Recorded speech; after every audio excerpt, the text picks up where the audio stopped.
Amigos, un gusto como siempre poder saludarles. Bienvenidos a Justicia Electoral a la Semana, un programa del Tribunal Electoral del Poder Judicial de la Federación. En esta ocasión recibo con mucho gusto a nuestra invitada de hoy aquí en el estudio, a la doctora Leticia Bonifaz Alfonso. Ella es directora general de Estudios, Promoción y Desarrollo de los Derechos Humanos de la Suprema Corte de Justicia de la Nación. Leticia, ¿qué tal? Bienvenida, muchas gracias por estar aquí.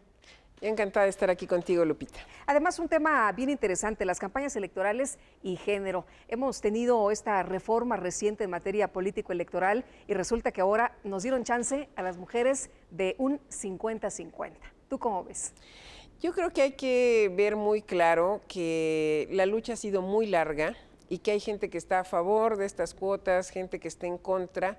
Y yo creo que no se agota allí la posibilidad de la elección, sino también ver el tema de las campañas, con qué ventajas o desventajas llegan las mujeres. Pero en principio, el espacio público pareciera que sigue siendo de los hombres, el espacio privado pareciera que es el de las mujeres, y por eso se piensa que no hay suficientes mujeres o que todavía no están suficientemente capacitadas o que no tienen posibilidades reales de acceder a los cargos públicos. Y yo digo, bueno, yo voy todos los días a dar mi clase a la Facultad de Derecho de la UNAM y ahí hay más mujeres que hombres en la facultad. Bueno, en el padrón electoral, exactamente, ¿no? Más mujeres incluso, que nacen más niñas que niños. Nacen más niñas que niños, pero en capacidades a nivel de la formación hay muchas mujeres ya que tienen toda una posibilidad de tomar parte de las decisiones públicas, no solo con plena conciencia, sino con atributos diferentes que mujeres pueden llegar preparadas, que están en la universidad. Exacto, exacto. Y sin embargo siguen los pretextos. Yo te quiero decir que he leído muchas veces todos los debates que se dieron, la primera vez con Lázaro Cárdenas, después ya con Ruiz Cortines, para el voto de la mujer, y pareciera que los pretextos de hace 50 y tantos años se siguen dando ahora, ¿no?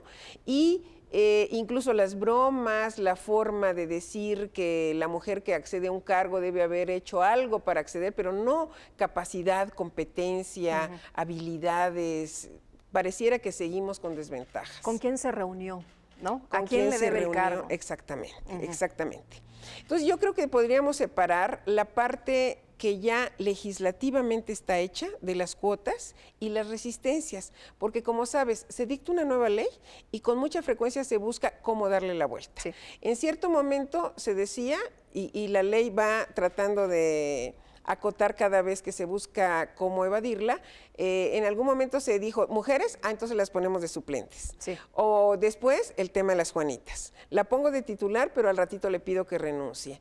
Y ahorita tuvo que ver la ley que haya candidatas mujeres, no en los espacios en donde el partido no tenía ninguna posibilidades de ganar, sino que las mujeres estuvieran con representaciones posibles y reales. Ahora, en el caso de las mujeres, hemos escuchado que a muchos no les gusta, muchos hubieran querido que las cosas hubieran quedado como estaban en el pasado, que las mujeres pues no tuvieran este 50-50, porque dicen que no se vale por el simple hecho de que seas mujer. Se ha ganado terreno y me parece que es una conquista más, ¿no?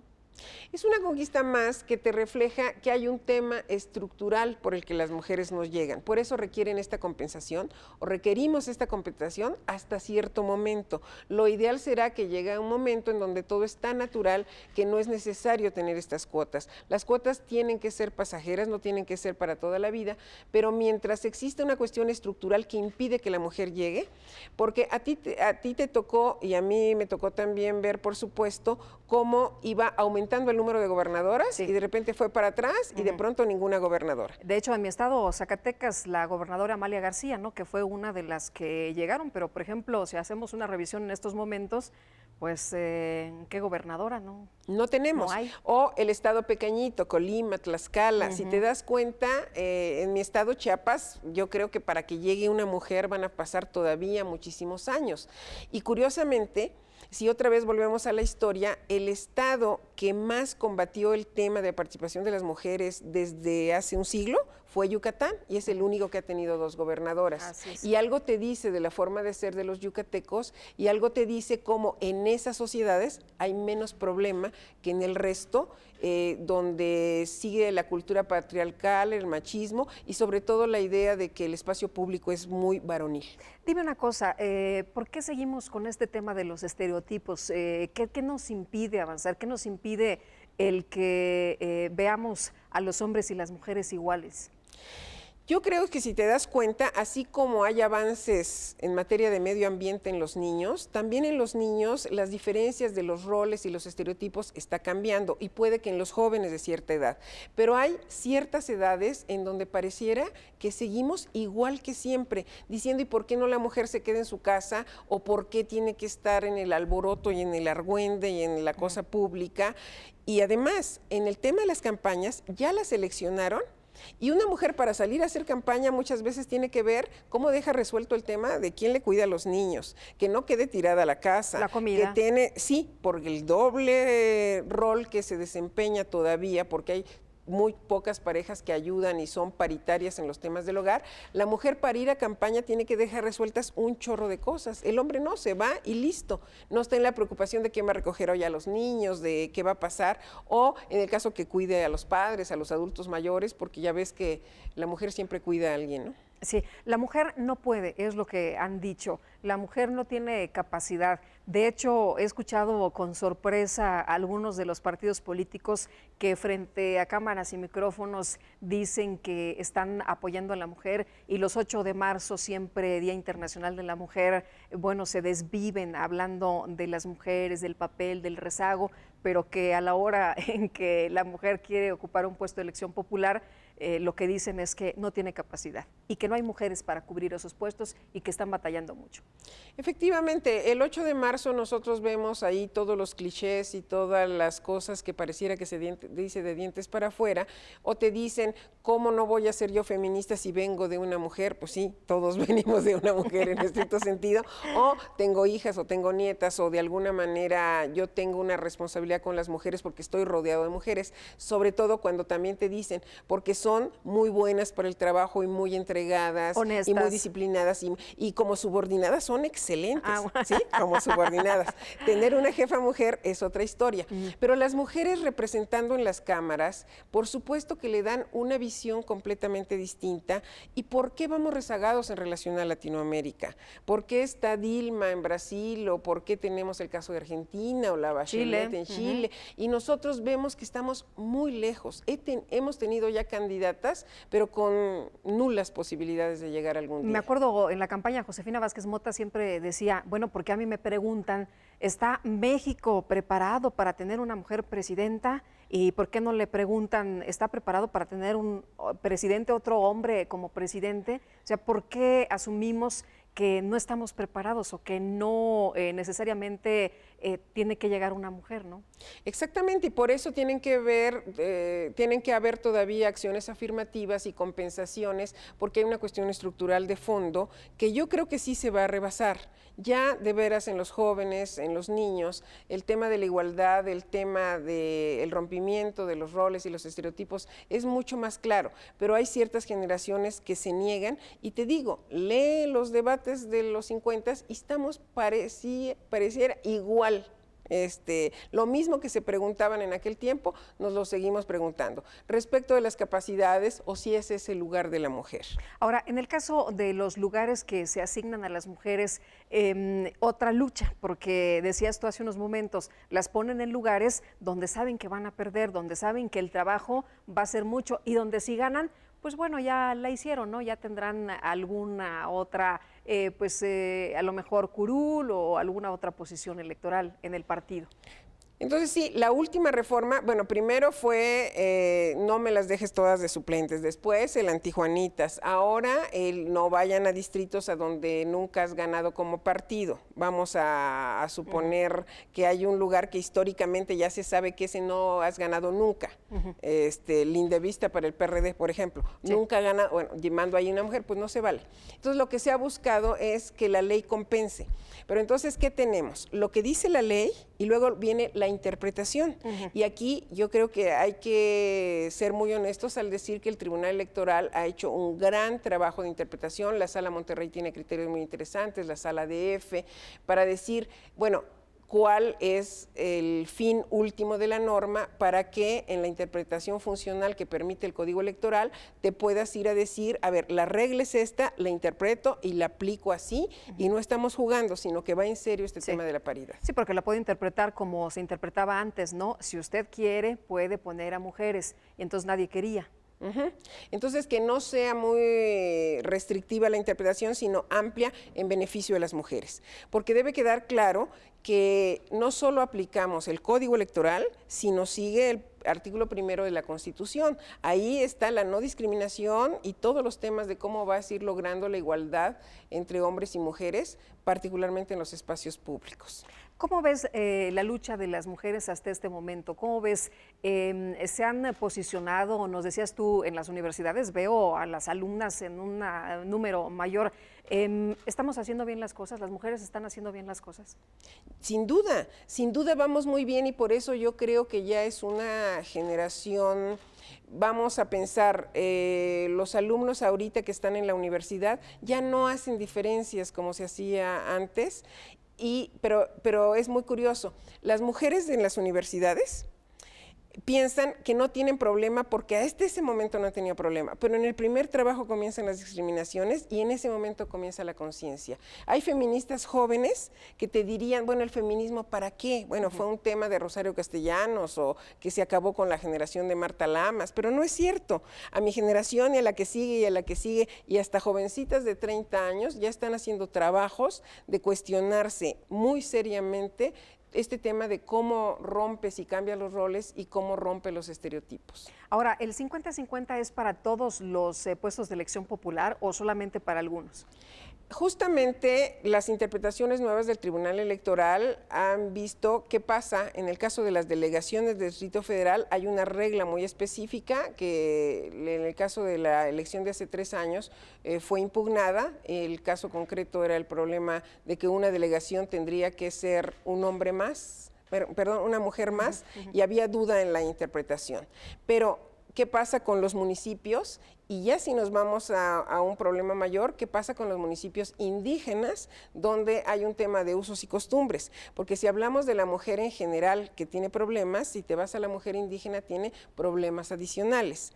Hay un caso específico también que se vio en el Tribunal Electoral de mujeres que ganaron con una sentencia de la Sala Regional de Jalapa y al otro día les apedrearon la casa, porque no las van a dejar ejercer así tengan una sentencia del Tribunal Electoral, porque el uso y costumbre parece que prevaleciera sobre la legislación, y Oaxaca ha dicho, pues, a ver, aquí se vale el sistema constitucional o el de usos y costumbres, pero también el tribunal ha sido muy preciso en decir qué usos y costumbres valen y cuáles no, y cuándo excluyen a las mujeres y cuándo tendrían que ser diferentes. Oye, en el caso de Eufrosina, por ejemplo, también emblemático, ¿no? El caso de Eufrosina, y hay mucho más problema a nivel de municipios. Entonces yo creo, y también de estado a estado, va a ser siempre mucho más complejo Guerrero, Oaxaca, Chiapas, que los estados del centro, los estados del norte, van a tener características distintas. Ahora, ¿se están moviendo las cosas realmente en favor de las mujeres, en favor de la igualdad? ¿Eso es a lo que aspiramos? A mí no me queda duda que en todos los niveles se están moviendo. En la Suprema Corte no solo existe un protocolo para juzgar con perspectiva de género, sino están constantemente los talleres y sobre todo haciendo conciencia, porque muchas veces ni hombres ni mujeres en ocasiones somos conscientes de en qué momento al repetir ciertos roles o al no romper con ciertos estereotipos estamos ayudando a que se legitimen las cosas como están y a no propiciar el cambio. ¿Por qué se le exige más siempre a las mujeres? Porque pareciera que el hombre lo tiene todo ganado en automático, que no tiene que demostrar y exigir nada, y la mujer viene, así como lo decías con Josefina, pero le pudo haber pasado a cualquiera de las jefas de Estado del mundo, tener que decir, puedo con esto y tengo que dar algo más, además de todas las responsabilidades tradicionales que quedan sobre ella. Entonces siempre está en la doble, triple jornada, y el espacio público sí resulta complejo, sobre todo porque le empiezan a decir que no es una buena madre si abandona a sus hijos por irse a hacer campaña, por andar en el mitote y todo lo demás, ¿no? A los hombres no les pasa eso. Normalmente no se le cuestiona, no es su obligación. Así está no visto, anda en el ¿no? mitote, ¿no? Él Es. es el que trabaja, él es el que... Sí, para la política para ellos no es el mitote, para las mujeres desde los años 50 decían lo que quieren, son unas mitoteras. Incluso cualquiera que defienda causas de feminismo te van a decir eso, ¿no? Son unas mitoteras. Decía Elena Poniatowska en alguna entrevista que una de las señoras que trabajaba con ella le comentaba, oiga, usted está escribiendo, ¿no va a trabajar? En cambio, cuando veía que su esposo estaba escribiendo, no le comentaba lo mismo, ¿no? Tenemos esa idea. Así es, que cada quien tiene su lugar y que somos nosotras las que hemos estado rebasando el límite que nos pusieron como si fueran cuestiones derivadas de nuestro propio nacer mujeres. O sea, nos hemos salido del huacal. muchos lo ven así, como que había un lugar que fuimos dejando y bueno, el hecho de que hubo desde las primeras feministas del siglo XIX en Inglaterra o en Francia o ya desde Simone de Beauvoir para acá, como que se fue ganando un terreno que ya no se entrega. Lo ganado, ya ganado está.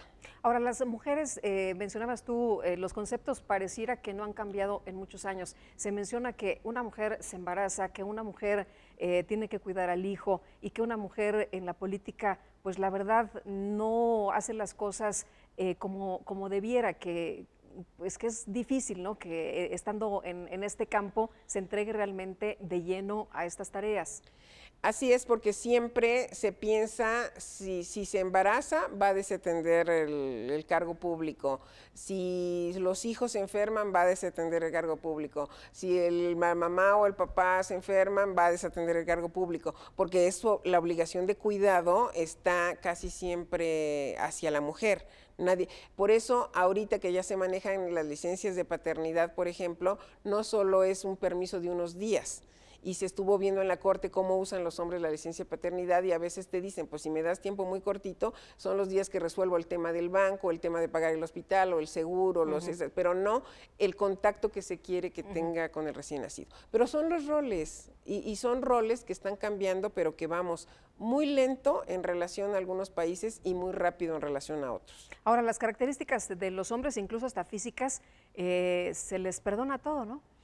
Eso es lo que decía también ya la mujer en campaña. La mujer en campaña también tiene más exigencias, porque acuérdate que no está establecido constitucionalmente, pero los hombres tienen derecho a ser feos, es algo connatural, digámoslo así.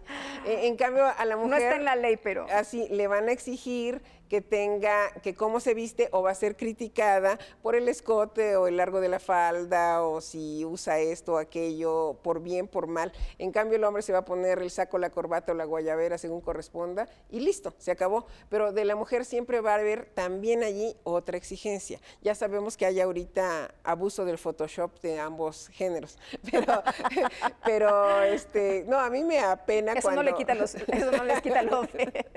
Pero siempre la mujer va en un doble estándar, con otro rasero, con otras pretensiones, o si es más exigencia, ¿no? Más exigencia, incluso si es muy bonita también tiene riesgos porque entonces pareciera que es un producto. O sea, es bonita pero no es lista. Exactamente, como que no va asociada, si es inteligente es fea o si es muy bonita pues seguro no es inteligente, como que es difícil pensar y bueno, ahí está Lupita Juárez. Ah, qué amable eres, doctora. ¿Qué te tomas? Y bueno, en el caso de las mujeres en la política, ¿por qué es tan importante que llegue una mujer precisamente a un puesto de elección popular? ¿Qué va a cambiar? ¿Por qué nos interesa tanto?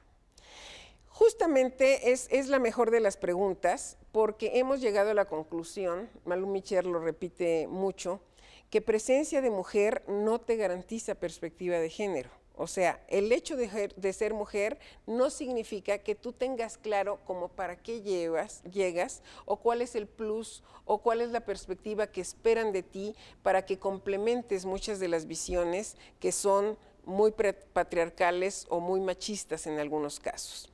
Te pongo un ejemplo del Código Civil. Cuando los legisladores eran solo hombres, se decía, a falta de los padres, la patria potestad va a los abuelos paternos. ¿Quién lo dijo? pues los legisladores que eran hombres, cuando en realidad sociológicamente sabes, al menos en México, que la cercanía con la familia de la mamá es mucho mayor muchas veces y que en ausencia es mucho más fácil que la abuela materna actúe, pero esas cosas no se consideraban, como que mi visión de género hace que yo me vaya a unas consecuencias que son como yo las veo y como yo las imagino. Temas difíciles como feminicidios o temas como las propias cuotas, te las van a ver distinto mujeres y hombres, pero debo aclarar, puede haber hombres con perspectiva de género y con mucha conciencia respecto de cuáles son los temas difíciles para las mujeres, y en ese sentido puede haber aliados hombres mucho más importantes en la toma de decisiones que ciertas mujeres que toman el rol tradicional y que no se han cuestionado a sí mismas su propio rol. Ahora, una mujer puede llegar a una gubernatura y a lo mejor no hacer un buen papel. Una mujer puede llegar a una gubernatura o a una presidencia municipal y a lo mejor tener problemas de corrupción o de algunos señalamientos. O sea, no significa que una mujer por el hecho de ser mujer ya sea algo sagrado y que todo va a estar perfecto, ¿no? Pero aquí el asunto es que llegue y que tenga igualdad de participación. Igualdad de participación, y no se puede generalizar, todas las mujeres son más honestas, todas las mujeres son más trabajadoras, todas las mujeres, porque puede haber excepciones, aunque en términos generales esa entrega, esa disciplina, ese coraje que le ponemos al trabajo son justamente por el doble rasero. Hacemos el esfuerzo porque finalmente están esperando de nosotros eso y en automático lo hacemos. Pero efectivamente puede encontrarse una mujer corrupta y puede encontrarse una mujer que también se vaya de farra, ¿no? Me acordé ahorita mucho del IFE de Woldenberg, donde Jacqueline Pechard era la única mujer, y muchas veces les decía, es que yo fui a arreglar cosas a la casa y mientras tanto ustedes ya resolvieron en la sobremesa cosas donde yo no estuve. Entonces, los roles sí, y somos complementarios en nuestras visiones, y yo creo que lo más importante es como reconocer cuál es la tarea generacionalmente que tenemos para lo que viene. Debemos entender o debemos hacer las cosas de manera diferente para que las mujeres en la política tengan esta oportunidad de atender a su familia, de estar en su casa y de cumplir con algunas otras cosas. Yo creo que en principio debemos seguir fomentando, no solo en ciertos ámbitos, la mayor cooperación de los hombres en las tareas del hogar. Porque si estás buscando la igualdad hacia afuera, hay que ver también, hemos estado enfocándonos a qué pasa en el espacio público, pero qué pasa en el espacio privado, y el espacio privado también tiene que ser modificado. Justamente en la guardería del Poder Judicial se ve llegar a muchos papás que van peinando a la niña en el último momento para entregarle, y son papás hombres. En cierto nivel y en ciertos contextos ya hay muchos hombres participando y colaborando a las tareas del hogar. Eso sería lo ideal, no decirle te sigue tocando todo lo que siempre ha tocado más esto, sino vas a tener ciertos apoyos y después de esos apoyos vas a poder tener cierta compensación. Oye, me acordé y voy a balconear a mi papá. Cuando yo era niña, mi papá ayudaba a mi mamá a lavar los trastes, pero siempre cerraba las cortinas para que nadie lo viera, pero ayudaba al interior de la casa y hacían labores y se compartían las labores. Esto ha cambiado mucho. Ahora nos explicas, pues va peinando a la niña. Antes de entregarla a la guardería, porque ya en el espacio público no se ve tan mal, aunque luego todavía hay escarnio en esta cosa de mandilón. Si lo hago, el mandilón o tal vez es un mantenido, o tal vez, porque es el hombre proveedor, la mujer que recibe, y cuando la mujer se vuelve proveedora, entonces se esperaría que el rol cambie totalmente, pero no necesariamente, puede venir una complementación muy interesante y eso sería lo ideal, que la mujer en el espacio público no tenga que siempre tener el doble trabajo. Ahora, en el caso de la materia electoral, ¿cómo ves el trabajo del Tribunal Electoral? ¿Cómo ves el avance que se ha tenido? Ya hablabas y referías de temas, por ejemplo, como este de las Juanitas, que fue en realidad un parteaguas, ¿no? Fue un parteaguas, pero tiene que llegar el tema. Como te digo, la previsión que hace el legislador la hace en general y con abstracción. Esa es la regla, la ley general y abstracta. Yo veo estos supuestos posibles y de pronto colocas con la mejor intención una norma y ya se le da la vuelta. Sí. La historia electoral de México no es más que cada 3 años o cada 6, ver qué regla puse, cómo la violaron para volver a poner el dique. Eso es lo que hacemos. en todos los temas, en precampañas, en topes de campañas, en todo. Pero en el tema de género se vio que la regla era bien intencionada y se le daba la vuelta. Entonces esperemos que a esta no se le dé la vuelta y que las instancias que tenemos pues reaccionen inmediatamente. ¿Cómo ves el panorama? ¿Qué falta por hacer? ¿Cómo vamos a pasar estas pruebas y cómo vamos a seguir evolucionando? Pues yo hasta ahorita he estado como muy pendiente también en las campañas que no lleven estereotipos, que no lleven elementos de discriminación, que no lleven ningún mensaje como para estar atenta en reacción, pero yo creo que es mucho lo que hemos avanzado. Realmente con una miradita de años atrás hemos avanzado mucho, me refiero a la parte de que se está viendo ya de manera más natural la participación de la mujer en la política y yo sí veo muy pronto que México va a estar ya a la par de los países sudamericanos que nos lleven hasta ahorita mucha ventaja. Ahora, los países de primer mundo, bueno, ahí la cosa es totalmente distinta, ¿no? Las mujeres en realidad tienen un papel impresionante, preponderante. Suecia, sí, por ejemplo. Si nos vamos como siempre a los escandinavos, Suecia, Noruega, Dinamarca, Finlandia, vamos a encontrar condiciones que también pueden existir en Holanda, en Suiza, en Alemania y curiosamente en algún momento en algunos países africanos llegaron a tener una representación importante de mujeres. Pero en Latinoamérica, que yo creo que culturalmente es con lo que nos toca la comparación y ponernos el reto, o sea, es más fácil decir vamos a hacer como las chilenas, a como las suecas, como que es mucho más fácil que el parámetro sea más latinoamericano.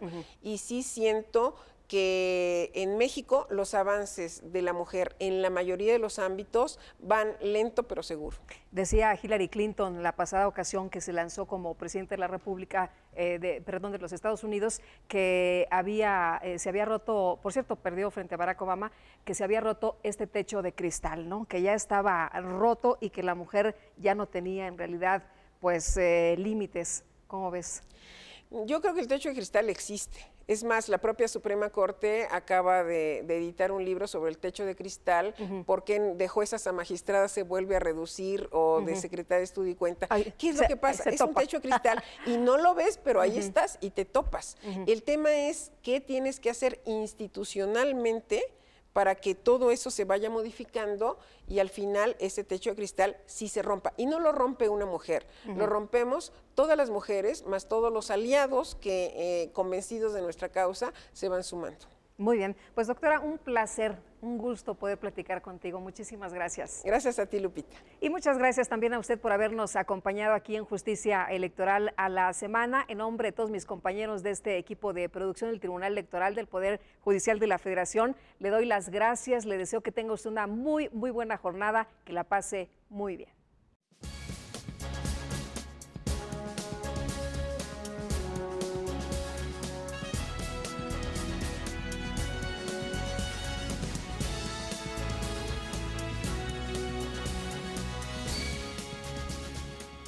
Este año, elegiremos diputados federales y autoridades en 17 entidades federativas. Las y los mexicanos podemos tener la certeza de que contamos con instituciones fuertes. Muestra de ello es el reconocimiento que recibió el Tribunal Electoral como la mejor institución electoral del año, entre órganos de todo el mundo. Lo que ratifica nuestro trabajo de cara al proceso electoral 2015. Tribunal Electoral del Poder Judicial de la Federación. Tú tomas la decisión, nosotros la protegemos.